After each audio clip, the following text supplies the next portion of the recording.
The morning sun cast long shadows across the dusty plains of New Mexico territory as Samuel Carson walked slowly toward his small herd of cattle. His weathered hands gripped a wooden walking stick and his gray beard caught the early light. At 72 years old, Samuel had spent most of his life working this harsh land. Every line on his face told a story of desert winds, scorching summers, and bitter winters. Behind him, his grandson Billy followed at a distance. The boy was only 14, but he moved with the quiet confidence of someone who had grown up in wild country. Billy had lived with his grandfather for 3 years now, ever since his parents died in a terrible fever that swept through their town. Samuel was the only family he had left, and the old man had taken him in without question. The ranch was small compared to the big spreads owned by wealthy cattlemen. Samuel owned maybe 50 head of cattle and a few horses. It was enough to keep them fed and clothed, but barely. The land was difficult with little water and poor grass. Most days they had to drive the cattle several miles just to find decent grazing. Billy watched his grandfather move between the animals, checking each one carefully. Samuel knew every cow by sight and could tell if one was sick or injured, just by the way it stood. The old man had taught Billy everything he knew about ranching, from reading the weather to tracking lost cattle across rocky ground. The nearest neighbor was 15 miles away, and the closest town was a full day's ride. Out here, a man had to be tough and self-reliant. Samuel had taught Billy how to shoot, how to read tracks, and how to survive in the desert if he ever got lost. But most importantly, he had taught the boy to be honest and treat others with respect. That morning started like any other. Samuel planned to move the cattle to a new grazing area near a small creek about 2 miles north. The grass there was better and the animals needed the water. Billy had already saddled both horses and loaded their supplies into leather bags. As they worked together, Samuel noticed something that made him stop and squint into the distance. A thin column of smoke was rising from somewhere to the east. It was too steady to be a campfire and too far away to be from any ranch he knew about. In this country, unexplained smoke could mean trouble. Billy saw his grandfather's expression change and followed his gaze. The boy had learned to read the signs of danger that his grandfather watched for constantly. Apache raiding parties had been more active lately, and several ranches in the area had been attacked in recent months. Samuel made a decision quickly. They would move the cattle as planned, but they would stay alert and keep their rifles ready. He had dealt with Apache before, and he knew they were skilled fighters who could appear and disappear like ghosts. But he also knew that most Apache bands were just trying to survive on land that was being taken from them, piece by piece. The old rancher had always tried to be fair in his dealings with the Apache.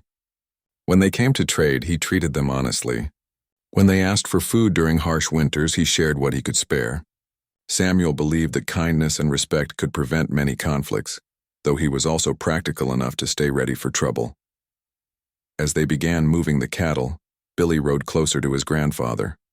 The boy had questions, but he had learned not to interrupt Samuel's thinking when danger might be near. Instead, he checked his rifle and made sure his horse was responding well. His grandfather had taught him that preparation was often the difference between life and death.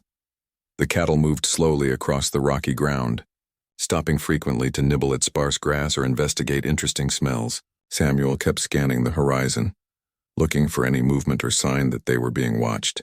The desert seemed empty, but he knew that appearances could be deceiving. About halfway to their destination, Samuel's horse suddenly lifted its head and pricked its ears forward. The animal had sensed something that the humans had missed.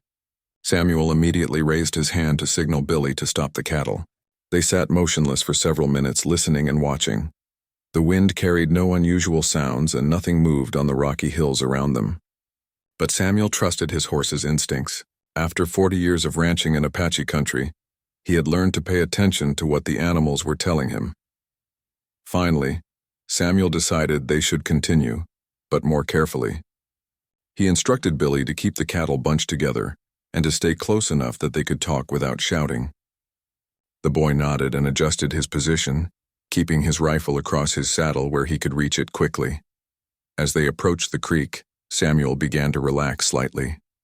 The water was clear and cold, flowing down from the mountains. The grass nearby was green and thick, exactly what the cattle needed. He started to think that maybe the smoke they had seen was just from some travelers passing through.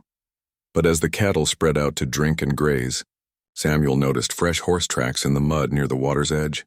The tracks were unshod, which meant they probably belonged to Apache ponies rather than the iron-shod horses that white men rode. The tracks looked recent, maybe from that morning. Samuel called Billy over and showed him the tracks without saying anything. The boy studied them carefully, noting the size and depth. His grandfather had taught him that tracks could tell a story if you knew how to read them. These tracks suggested a small group, maybe 5 or 6 riders, and they had stopped here to water their horses. The question was whether the Apache were still in the area or had moved on.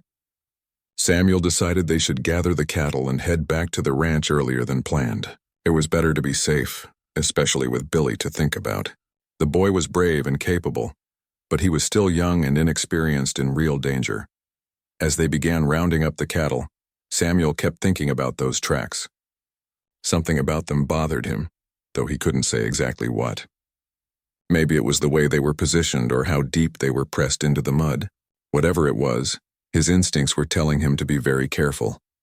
Billy worked efficiently, guiding the cattle away from the water without rushing them. He had learned that frightened cattle were harder to control and made more noise. The boy's calm competence made Samuel proud, but it also reminded him how much responsibility he carried as the boy's only guardian. The sun was getting higher now, and the day was warming up quickly. Soon it would be too hot for comfortable travel, and both men and animals would need to rest in whatever shade they could find. Samuel hoped they could get back to the ranch before the worst heat of the day made travel dangerous. As the last of the cattle moved away from the creek, Samuel took one final look around. Everything seemed peaceful, but that feeling of unease wouldn't leave him. In his experience, it was usually better to trust such feelings than to ignore them. Today, that caution would prove to be very important. The attack came without warning, just as Samuel and Billy were driving the cattle through a narrow pass between 2 rocky hills. One moment the desert was empty and quiet, and the next moment Apache warriors seemed to rise out of the very ground itself. Their faces were painted for war, and they rode their ponies with deadly skill. Samuel's first thought was for Billy's safety. The boy was riding about 30 yards behind the cattle, and Samuel shouted for him to take cover behind the rocks. But before Billy could react, 3 Apache warriors had already surrounded him. The boy's horse reared in fear, and Billy fought to stay in the saddle while reaching for his rifle. The Apache had planned this attack carefully. They knew exactly where to position themselves to cut off any escape routes. Samuel found himself facing 5 warriors while Billy was trapped by 3 others. The old rancher had been in fights before, but never when he had his grandson to protect. Samuel's horse spun nervously as the Apache circled him. He kept his rifle ready but didn't shoot immediately. In his long experience, sometimes conflicts could be avoided through talk rather than violence. He called out in the few Apache words he knew, trying to signal that he wanted to negotiate rather than fight. But these warriors were not interested in talking. Their leader, a young man with fierce eyes and intricate war paint, raised his lance and let out a piercing war cry. Samuel realized with a sinking heart that this was a raiding party looking for combat, not a hunting group that might be willing to trade or negotiate. The first warrior charged directly at Samuel, his pony moving like lightning across the rocky ground. Samuel's years of experience served him well as he raised his rifle and fired. The shot echoed off the canyon walls, and the warrior tumbled from his horse. But there were still 4 others closing in on the old rancher. Billy, meanwhile, had managed to get his rifle free and was trying to find a clear shot. But the Apache warriors were too close to his grandfather, and he was afraid of hitting Samuel by mistake. The boy had practiced shooting many times, but never in a situation like this where everything was moving so fast and the stakes were so high. Samuel's horse was well trained and responded quickly to his commands. The old rancher used the animal's speed and agility to stay ahead of the Apache lances and war clubs, but he knew he couldn't keep this up for long. His horse was already breathing hard, and the Apache pony seemed to have endless energy. One of the warriors managed to get close enough to swing a war club at Samuel's head. The old rancher ducked just in time, feeling the weapon whistle past his ear. He tried to turn his horse to get a clear shot, but another warrior was already attacking from the other side. Billy watched in horror as his grandfather fought for his life. The boy knew he had to do something, but he was overwhelmed by the speed and violence of the attack. His hands shook as he tried to aim his rifle, and sweat ran down his face despite the morning coolness. Samuel's rifle was a single-shot weapon, and he had no time to reload. He drew his pistol, an old but reliable Colt that had served him well for many years. The Apache warriors were skilled fighters, but they were also brave to the point of recklessness. They pressed their attack even when Samuel's shots found their marks. The leader of the Apache band suddenly changed tactics. Instead of continuing to attack Samuel directly, he wheeled his pony around and charged toward Billy. The boy was the easier target, and capturing or killing him would force Samuel to make difficult choices. Samuel saw the danger immediately and spurred his horse toward his grandson. But he was too far away to intercept the Apache warrior in time. He shouted a warning to Billy, but his voice was lost in the noise of battle and the thunder of hoofbeats on stone. Billy's horse reared again as the Apache warrior approached. This time the boy was ready and managed to stay in the saddle. He raised his rifle and fired just as the warrior's lance thrust toward him. The shot was hurried and went wide, but it spooked the Apache's pony enough to throw off the attack. Samuel reached his grandson just as the Apache warrior was preparing for another charge. The old rancher didn't hesitate. He fired his pistol at close range and the warrior fell from his horse. But the victory was costly. Samuel's horse had been wounded by a lance thrust, and blood was flowing from a deep cut on the animal's shoulder. The remaining Apache warriors pulled back temporarily, perhaps surprised by the fierce resistance from the old rancher and the boy. Samuel quickly counted them. There were still 6 warriors able to fight, plus others who might be wounded but not dead. The odds were not good. Billy reloaded his rifle with shaking hands while Samuel did the same with his weapons. The boy's face was pale, but his eyes were steady. He had seen real violence for the first time in his life, but he was not backing down. Samuel looked around desperately for better defensive positions. The pass where they were trapped offered little cover, and their wounded horse would not be able to carry them to safety, even if they could break free from the Apache circle. The Apache leader, apparently unhurt, called something to his warriors in their own language. Samuel didn't understand the words, but the tone was clear. They were preparing for a final attack that would overwhelm the rancher and his grandson through sheer numbers. Samuel made a quick decision. He told Billy to dismount and take cover behind a large boulder. The boy would have better accuracy with his rifle if he was shooting from a stable position. Samuel would stay mounted and try to draw the Apache attacks away from his grandson. As Billy took his position behind the rock, Samuel checked his weapons one more time. He had 3 shots left in his pistol and 1 more cartridge for his rifle. After that, he would be down to his knife and whatever courage he could muster. The Apache warriors spread out again, preparing to attack from multiple directions at once. Their ponies danced nervously, sensing the tension in their riders. Samuel could see the determination in the warriors' faces. They had lost friends in this fight, and they would not retreat without achieving their goals. Samuel thought about his grandson crouched behind the boulder, rifle ready. The boy had already shown remarkable courage, but he was still just 14 years old. If something happened to Samuel, Billy would be alone in hostile country with little chance of survival. The old rancher made a silent promise that he would fight to his last breath to protect the boy. Billy was all the family he had left, and more than that, he was a good young man who deserved a chance to grow up and live a full life.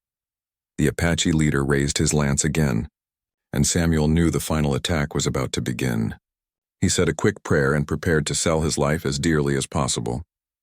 Whatever happened in the next few minutes would determine whether Billy lived or died, and that made Samuel more dangerous than any Apache warrior had ever faced.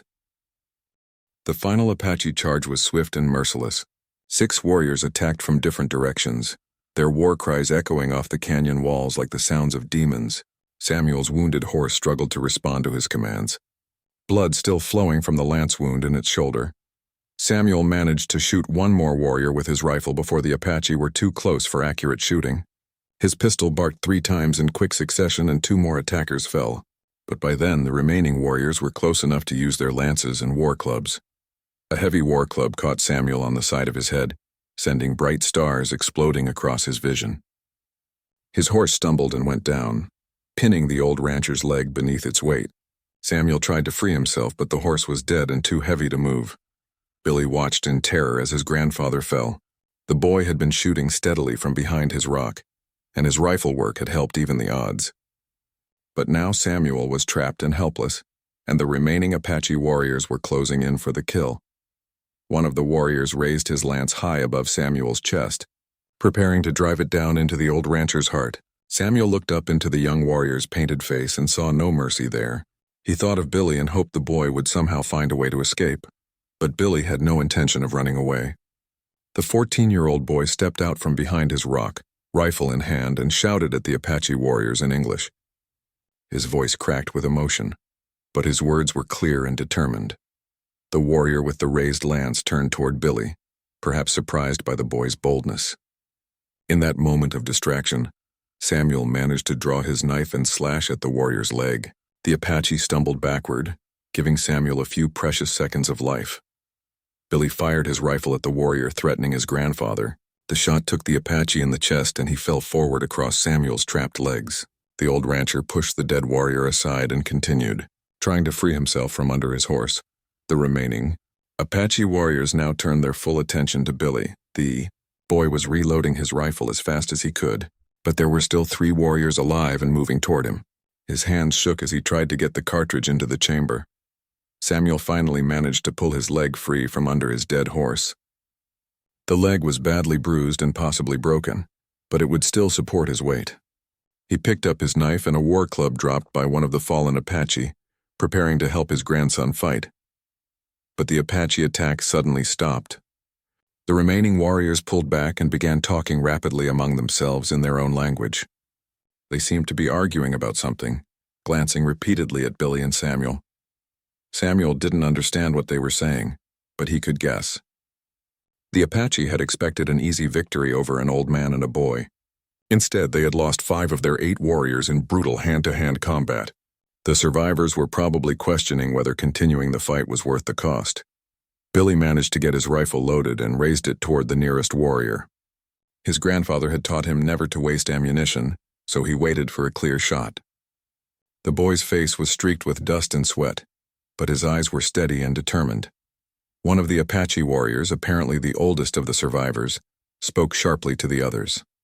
Samuel caught a few words that sounded like commands. The old rancher had picked up some Apache phrases over the years, mostly related to trading and basic communication. After a few more minutes of heated discussion, the Apache warriors began backing away toward their horses. They kept their weapons ready and watched Samuel and Billy carefully, but they were clearly preparing to leave rather than continue fighting. Samuel didn't lower his guard. He had seen Apache warriors use retreats as tactical moves before, drawing enemies into pursuing them into ambushes. The old rancher kept his knife ready and stayed close to Billy, but this time the retreat appeared to be genuine. The 3 surviving warriors mounted their ponies and rode slowly away, still watching the rancher and his grandson. They made no threatening moves, but they also made it clear that they could return if they chose to. Billy wanted to chase after them, but Samuel grabbed his arm and held him back. The boy's blood was up from the fight, and he wasn't thinking clearly about the dangers of pursuit. Samuel knew that following Apache warriors into unknown territory was almost always a fatal mistake.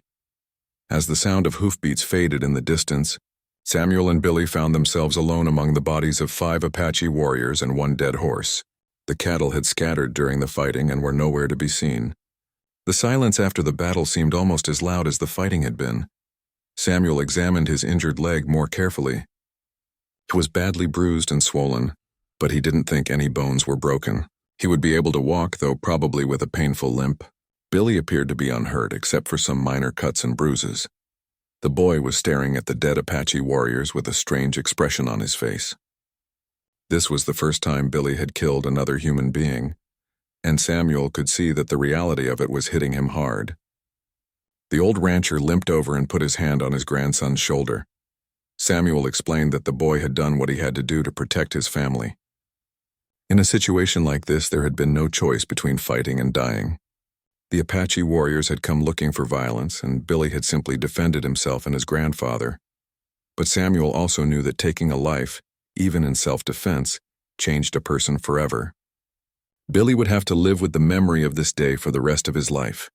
The old rancher hoped the boy would be able to find peace with what had happened here.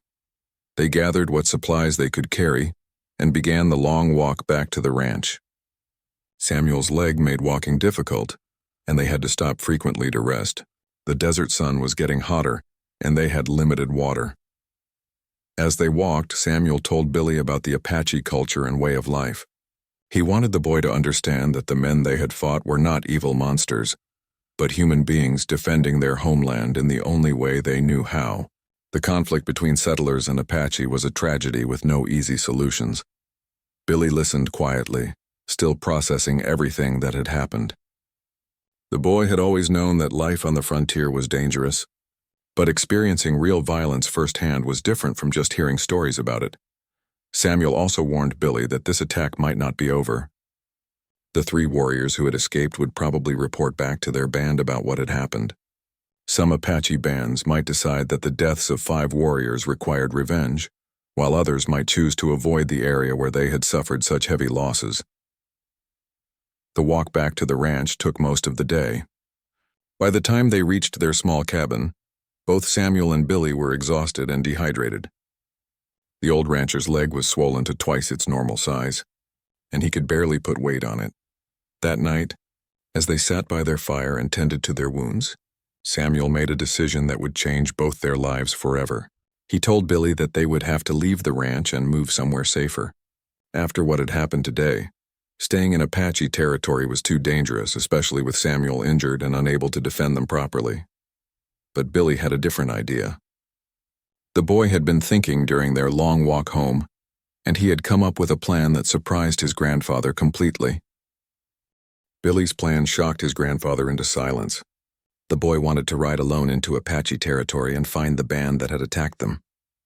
But instead of seeking revenge, Billy intended to offer them something that no white settler had ever offered before: justice, according to Apache law. Samuel stared at his grandson in disbelief. The idea was not just dangerous, it was completely insane. A 14-year-old boy riding alone into hostile territory would almost certainly be killed before he could explain his intentions. Even if he somehow managed to find the Apache band, they would probably torture him to death as revenge for their fallen warriors. But Billy had thought this through more carefully than Samuel realized. The boy had been listening to his grandfather's stories about Apache culture for 3 years, and he understood something important about their sense of honor and justice. The Apache respected courage above almost everything else, and they had specific customs for dealing with conflicts between enemies. Billy explained his reasoning patiently to his grandfather. The Apache warriors who had attacked them were not random raiders looking for easy targets. They were probably young men trying to prove their courage and earn status within their band. The attack had been about honor and reputation, not about stealing cattle or driving settlers away. According to what Samuel had taught him about Apache customs, a conflict like this could sometimes be resolved through formal combat between representatives of each side. If Billy could find the Apache band and challenge their champion to single combat, it might satisfy their need for revenge while preventing further bloodshed. Samuel's first reaction was to forbid Billy from even considering such a dangerous plan. But as the boy continued explaining his ideas, the old rancher began to see the wisdom behind them. Billy was not suggesting a suicide mission, but rather a carefully planned diplomatic effort that might actually work. The key to Billy's plan was understanding what the Apache valued most. They respected courage, honesty, and willingness to face danger for the sake of family or tribe. A young white boy riding alone into their territory to offer himself for combat would demonstrate all of these qualities. Billy had also thought about practical matters. He would not ride directly to the Apache camp, which would be seen as aggressive and threatening. Instead, he would travel to a neutral location and send word that he wanted to meet with their leaders under a flag of truce. Samuel knew of several places where Apache bands traditionally met with traders and other outsiders. These locations were considered sacred ground where violence was forbidden by tribal law. If Billy could reach one of these places and make his intentions known, he might actually get a chance to speak with Apache leaders. The old rancher spent the next day trying to talk Billy out of this plan. He pointed out all the ways it could go wrong, all the dangers that the boy might not have considered. But Billy had answers for every objection, and his determination never wavered. Finally, Samuel realized that his grandson was going to attempt this mission whether he approved or not. Billy had made up his mind, and the old rancher recognized the same stubborn courage that had kept their family alive on the frontier for 3 generations. If Billy was determined to go, Samuel decided he would do everything possible to help the boy succeed. The old rancher began sharing everything he knew about Apache customs, language, and diplomatic procedures. He taught Billy the proper ways to approach Apache leaders and the words and gestures that would show respect for their culture. Samuel also gave Billy specific instructions about which Apache bands might be willing to listen to him and which ones were more likely to kill him on sight. Some Apache leaders were known for their wisdom and fairness, while others were famous for their hatred of all white settlers. The preparation took 3 days. Samuel's leg was healing slowly, but he was still unable to ride or travel long distances. This made Billy's mission even more dangerous because Samuel would not be able to rescue him if something went wrong. Billy spent hours practicing Apache phrases and learning about tribal customs.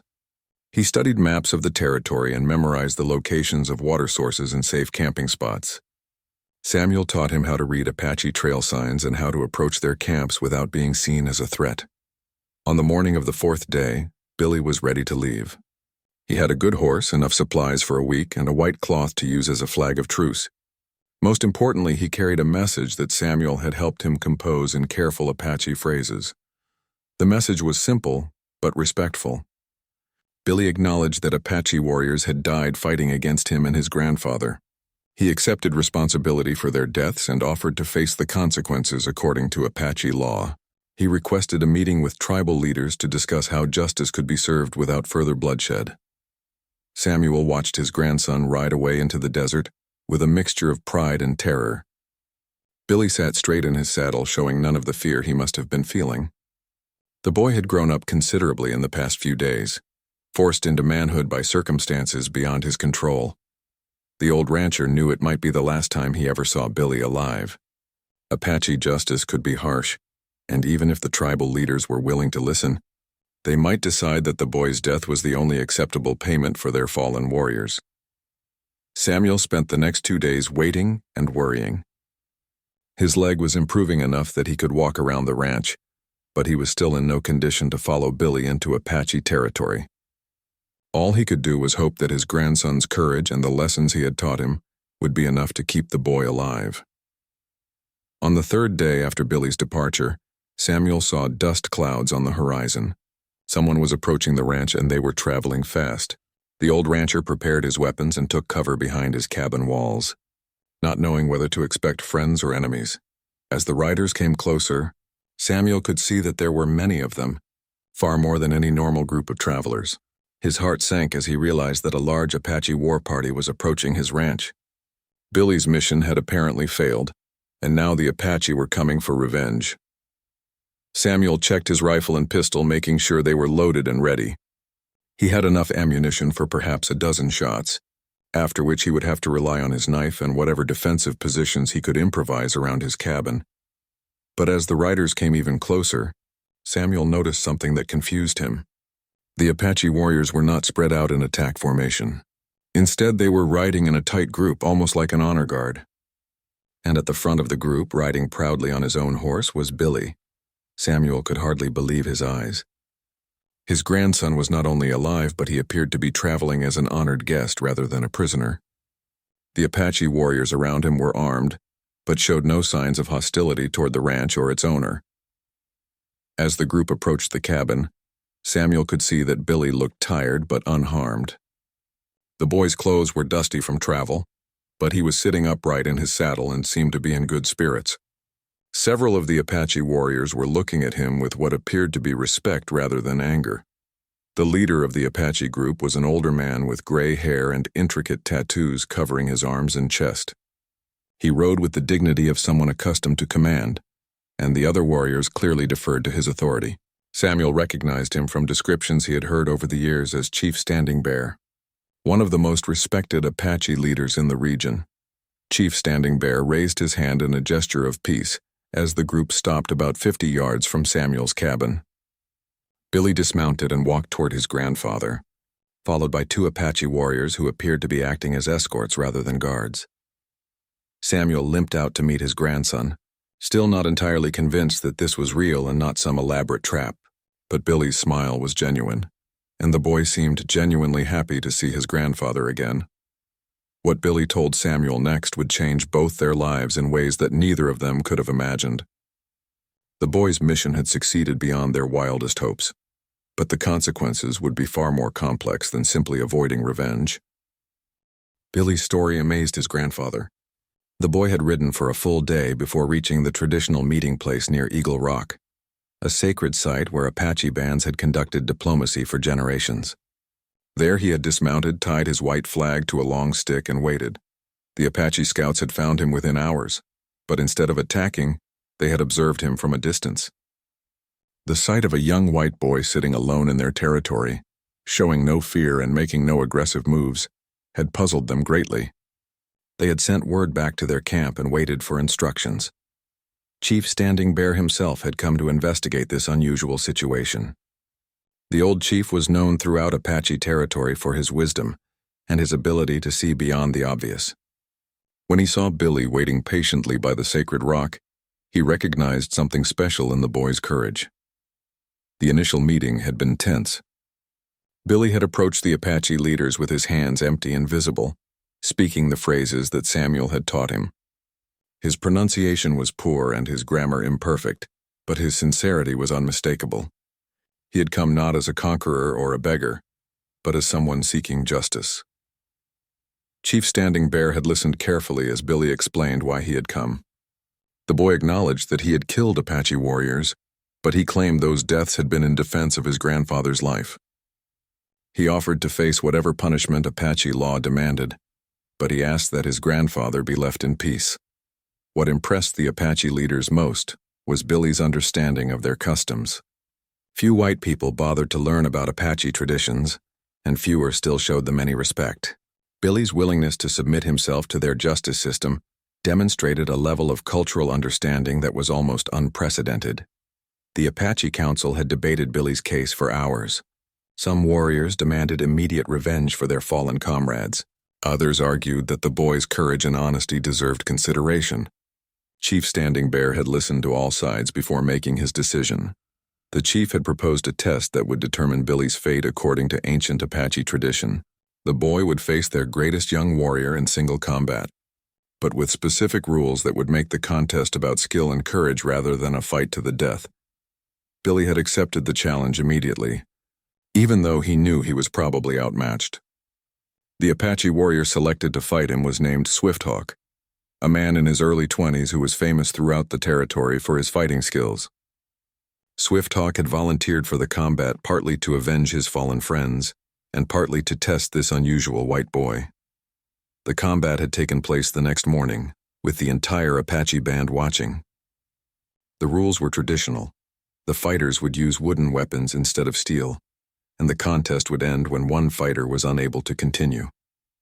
Death was possible but not required for victory. Billy had fought with everything Samuel had taught him and more. The boy's years of hard ranch work had given him strength and endurance, while his grandfather's lessons in frontier survival had taught him how to think quickly in dangerous situations. But most importantly, Billy fought without fear, knowing that he was fighting for his grandfather's life as well as his own. Swifthawk had been surprised by Billy's skill and determination. The Apache warrior had expected to defeat the white boy quickly, but Billy proved to be a cunning and resilient opponent. The fight had lasted almost an hour, with both contestants showing remarkable courage and ability. In the end, Billy had won through strategy rather than superior strength. He had studied Swifthawk's fighting style and noticed that the Apache warrior favored attacks from his right side. Billy had deliberately exposed his left side as a target, then countered when Swifthawk took the bait. His wooden club had caught the Apache warrior across the temple, ending the fight. But Billy's first action after victory had impressed the Apache even more than his fighting skills. Instead of celebrating or showing pride in his victory, the boy had immediately gone to check on Swifthawk's condition. When he saw that the Apache warrior was seriously injured, Billy had used his own water to revive him and had helped treat his wounds. This display of compassion toward a defeated enemy had convinced Chief Standing Bear that Billy possessed the kind of honor that Apache culture valued above all else. The boy had fought bravely when necessary, but he had shown mercy when the fighting was over. Such character was rare among people of any race. Chief Standing Bear had declared that Billy's victory in combat satisfied the demands of Apache justice. The deaths of the 5 warriors were now considered balanced by the boy's willingness to risk his own life in fair combat. There would be no further revenge sought against Billy or his grandfather, but the chief had gone further than simply ending the conflict. He had been so impressed by Billy's courage and character that he had offered the boy something extraordinary: adoption into the Apache tribe as an honorary member. This was an honor rarely given to outsiders and never before offered to a white person. Billy had been overwhelmed by this unexpected offer. Becoming an Apache would mean gaining the protection of one of the most powerful tribes in the region. No Apache band would attack Samuel's ranch if they knew it belonged to an adopted member of Chief Standing Bear's people. The boy had asked for time to discuss this decision with his grandfather, and Chief Standing Bear had agreed. The entire Apache band had ridden to Samuel's ranch to present their offer formally, and to give Billy and Samuel time to consider its implications. As Samuel listened to this incredible story, he struggled to understand what it all meant for their future. Accepting the Apache adoption would provide safety and protection, but it would also create new responsibilities and complications. Billy would be expected to participate in tribal ceremonies and follow Apache customs, at least to some degree. Chief Standing Bear approached Samuel with the dignity befitting his status. Through a mixture of broken English and Apache phrases that Samuel understood, the chief explained his offer more fully. Billy would become a bridge between 2 worlds, helping both Apache and white settlers understand each other better. The chief had been thinking about this conflict for years. He saw the writing on the wall as clearly as any leader in Apache territory. More white settlers were coming every year, and the old ways of life were changing whether the Apache wanted them to or not. Perhaps it was time to find new ways of living alongside these newcomers rather than fighting them constantly. Billy would be given an Apache name and would be welcome in any Apache camp throughout the territory. In return, he would be expected to use his position to prevent unnecessary conflicts between his 2 peoples. The chief believed that someone who understood both cultures could help avoid the kind of misunderstandings that led to bloodshed. Samuel was amazed by the wisdom of this proposal. Chief Standing Bear was offering more than just protection for his ranch. The chief was suggesting a new model for relationships between Apache and white settlers, one based on mutual respect rather than fear and hatred. But Samuel also understood the risks involved. If Billy accepted this adoption, he would be caught between 2 worlds that were often at war with each other. White settlers might view him as a traitor, while some Apache might never fully trust him because of his white heritage. The old rancher asked Chief Standing Bear for time to discuss this decision privately with his grandson. The chief agreed and instructed his warriors to make camp near the ranch for the night. This would give Billy and Samuel time to talk while demonstrating that the Apache had peaceful intentions. That evening, as the Apache warriors set up their temporary camp, Samuel and Billy sat by their own fire and discussed the most important decision of their lives. The boy was clearly excited by the possibility of becoming an Apache, but he was also concerned about what it would mean for his grandfather. Samuel told his grandson that the decision was entirely Billy's to make. The old rancher had lived most of his life already, and his main concern was ensuring that Billy had the best possible future. If becoming an Apache would give the boy opportunities and protection that he couldn't get any other way, then Samuel would support that choice completely. But Billy was worried about leaving his grandfather alone on the ranch. Samuel's leg was still healing, and he would be vulnerable if Apache raiding parties from other bands decided to attack. The boy didn't want to gain protection for himself at the cost of endangering the only family he had left. Chief Standing Bear had anticipated this concern. When Samuel and Billy approached him the next morning, the chief explained that Billy's adoption would extend protection to his entire family. Samuel's ranch would be considered Apache territory, and attacking it would be viewed as an act of war against Chief Standing Bear's band. The chief also offered Samuel a role in this new arrangement. The old rancher's knowledge of both cultures and his reputation for fairness made him valuable as a mediator and advisor.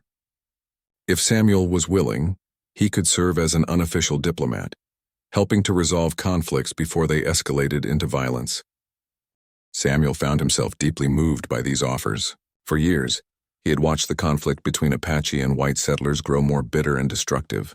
The idea of helping to create a better relationship between the two peoples appealed to his sense of justice and his desire to leave the world better than he had found it. Billy made his decision that morning. Standing before Chief Standing Bear and the assembled Apache warriors, the boy formally accepted adoption into the tribe.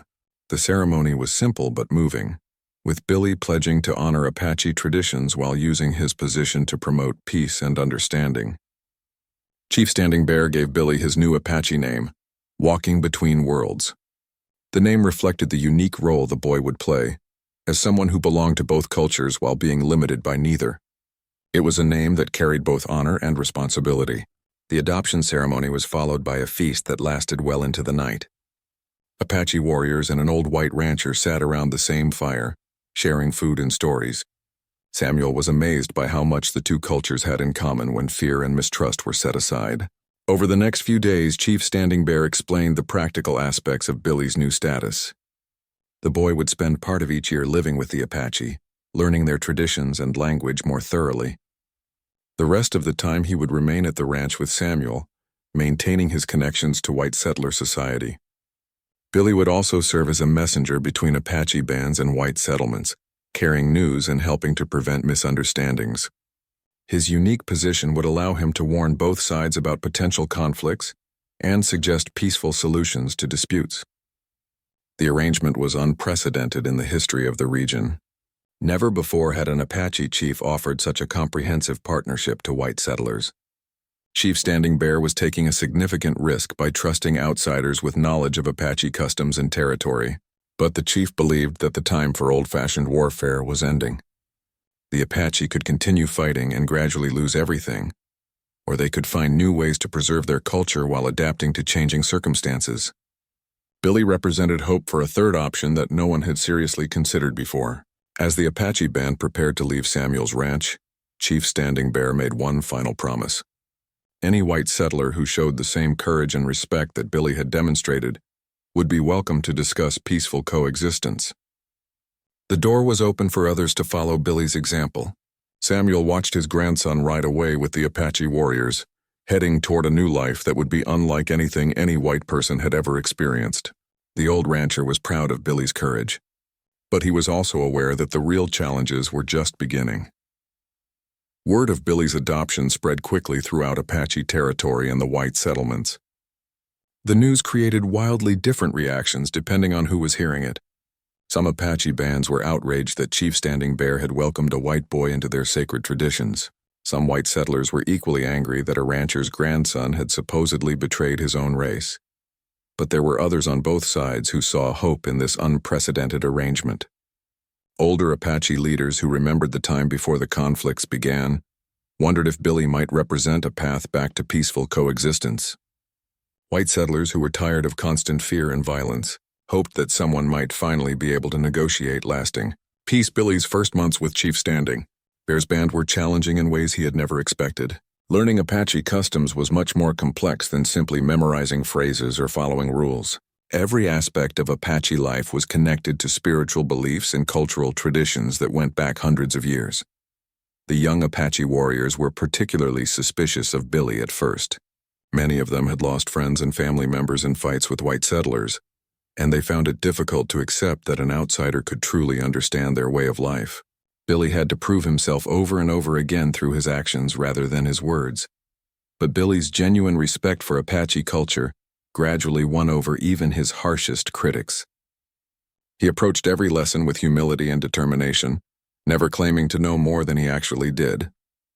When he made mistakes, which happened frequently, he accepted correction gracefully and worked harder to do better next time. Chief Standing Bear became like a second grandfather to Billy, teaching him not just Apache customs but also the deeper wisdom behind them. The chief explained how every tradition had developed to help the Apache people survive and thrive in their harsh environment. Nothing was arbitrary or meaningless. Billy learned to track animals across terrain that seemed to leave no signs at all. He mastered the art of moving silently through dense brush and rocky ground. Most importantly, he began to understand the Apache relationship with the natural world, which was based on respect and balance rather than domination. Meanwhile, Samuel was discovering his own new role as an unofficial mediator between Apache and white communities. His reputation for fairness and his connection to Billy made him a natural choice when disputes arose that might otherwise lead to violence. The first test of this new arrangement came when a group of Apache horses wandered onto a neighboring ranch and began eating the settlers' winter hay supply. In the past, such an incident might have led to gunfire and bloodshed as each side assumed the worst about the other's intentions.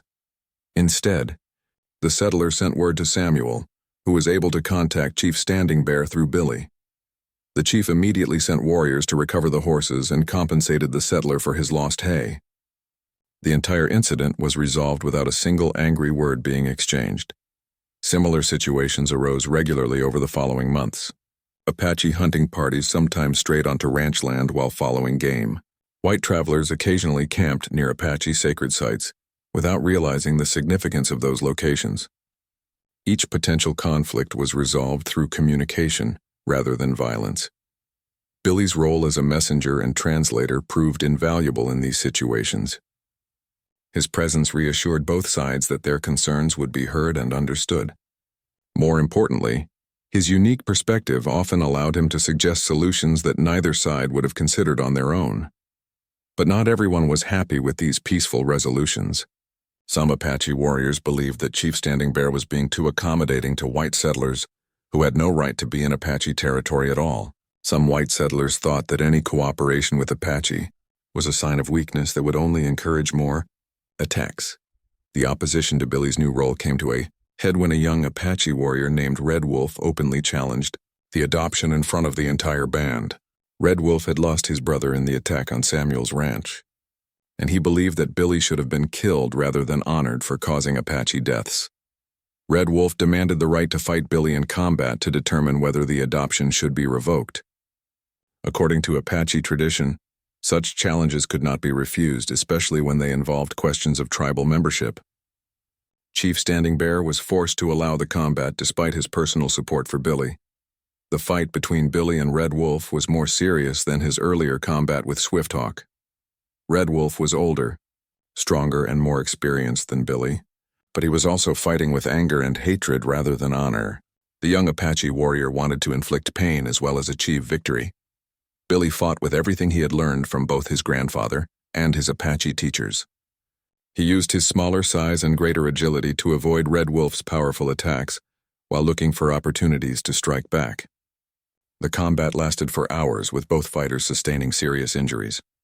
In the end, Billy won through persistence rather than superior skill. Red Wolf's anger made him careless, and he exhausted himself trying to end the fight quickly. Billy stayed patient and waited for his opponent to make a mistake, then capitalized on it decisively. But once again, Billy's actions after victory impressed the Apache more than the victory itself. Instead of celebrating or humiliating his defeated opponent, Billy immediately offered to help treat Red Wolf's injuries. He showed the same compassion he had demonstrated after his fight with Swifthawk. Red Wolf was so moved by Billy's kindness that he publicly withdrew his objections to the adoption. The Apache warrior admitted that he had been motivated by grief and anger rather than justice, and he asked Billy's forgiveness for his hostility.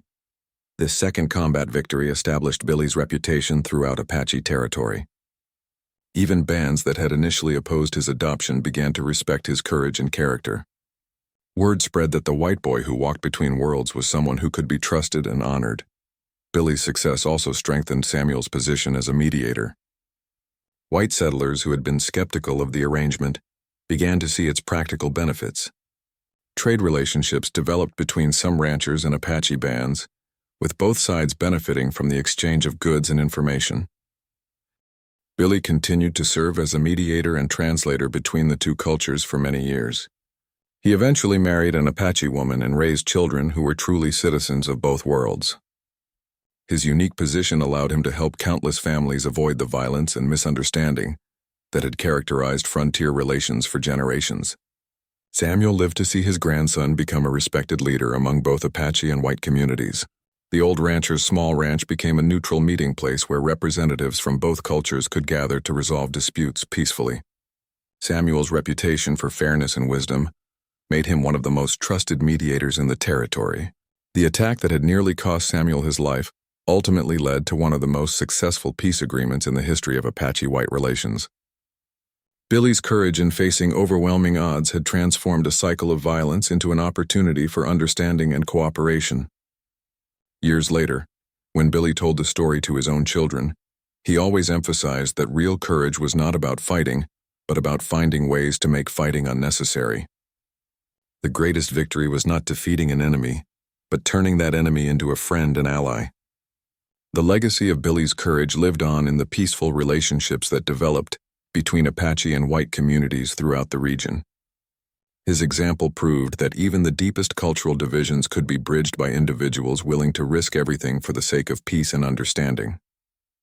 But the most significant test of Billy's new role was yet to come. A large band of Apache warriors from outside Chief Standing Bear's territory had been raiding white settlements and wagon trains with increasing frequency. These raiders were led by a war chief named Black Thunder, who believed that all whites should be driven from Apache lands or killed. Black Thunder's raids were threatening to destroy all the progress that Billy and Chief Standing Bear had made toward peaceful coexistence. White settlers were demanding military protection and preparing for war. Some Apache bands were being pressured to choose sides between Black Thunder's militant approach and Chief Standing Bear's diplomatic efforts. The situation came to a crisis when Black Thunder's warriors attacked a small settlement only 20 miles from Samuel's ranch.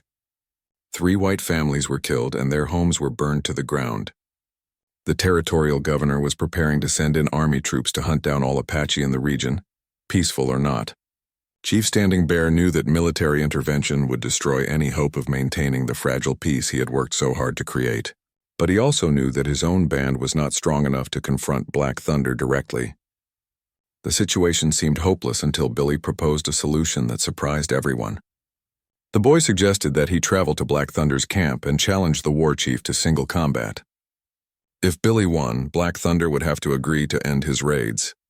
If Billy lost, Chief Standing Bear's band would join the militant Apache in fighting against all white settlers. It was an incredibly dangerous plan that would put everything they had accomplished at risk.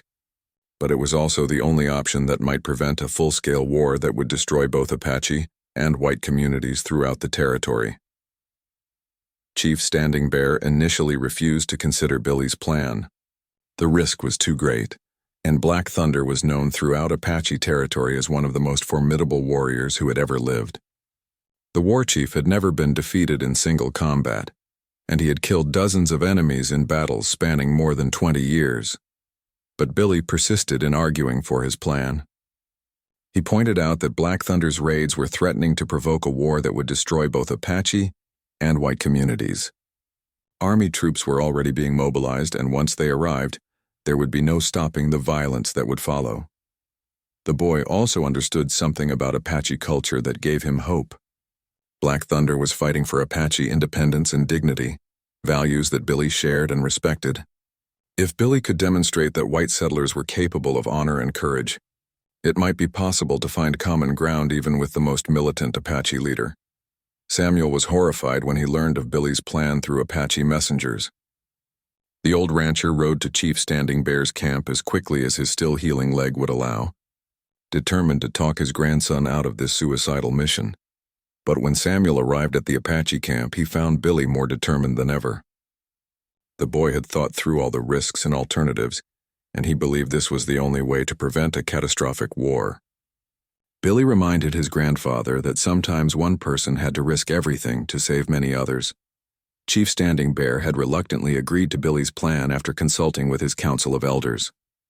The Apache leaders understood that the situation was desperate and that conventional solutions would not work. If Billy was willing to take this risk, they would support him with all the resources they could provide.